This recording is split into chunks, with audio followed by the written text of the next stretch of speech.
Alors, je pense que comme toutes les pratiques déviantes, la vie et le bon sens reprennent leurs droits et que la pousse de travers est en train de se remettre un peu plus droit. Voilà.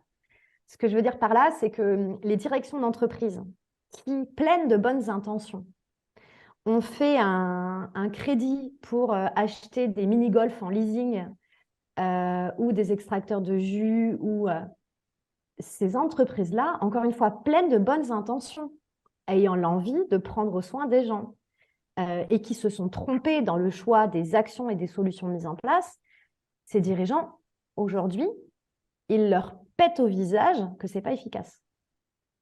C'est-à-dire que moi, je ne vais pas prendre mon bâton de pèlerin pour dire arrêtez les ananas frais. En plus, moi, j'adore ça, l'ananas frais. Je ne vais pas dire arrêtez, je vais dire il est où le vrai sujet. Ça ne fait de mal à personne de boire de l'ananas frais. Par contre, les directions d'entreprise, plus que jamais, prennent conscience qu'il est stratégique de retenir les talents, donc de fidéliser les équipes. Et une fois qu'elles disent « OK, je reste », c'est de faire en sorte qu'elles soient engagées, qu'elles soient motivées, qu'elles aient envie de mettre de l'énergie, qu'elles soient actives, qu'elles ne fassent pas simplement du présentéisme avec leur corps, qu'elles soient vraiment mobilisées pour de la productivité et mobilisées pour innover.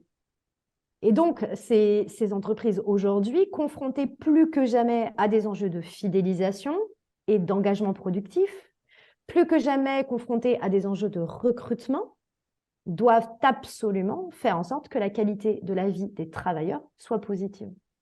Donc, quand ils comparent ou quand ils observent l'efficacité et quelque part le retour sur investissement des actions engagées et qu'ils constatent qu'il y a un effet nul ou quasi nul sur la fidélisation des talents et sur notre capacité à avoir une marque employeur attractive en termes de recrutement, et ben de même, en fait, ils sonnent à la porte des cabinets conseils QVT.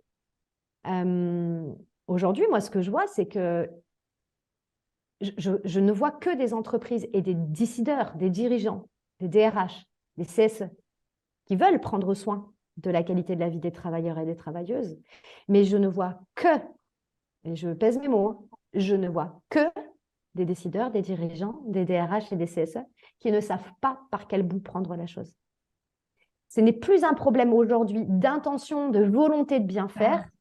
C'est la question aujourd'hui, c'est mais comment on fait pour que les gens ils se sentent bien? Et comment on fait pour qu'ils fassent du travail de qualité? Parce que ce n'est pas l'un ou l'autre, c'est l'un et l'autre. En qualité de vie au travail, on est vraiment sur les deux. Et là, ben, beaucoup de points d'interrogation. Les gens sont perdus. Et puis donc là, on rajoute la petite couche dont on parlait tout à l'heure. Ah bah non, on ne fait plus de la QVT, on fait de la QVCT. Voilà.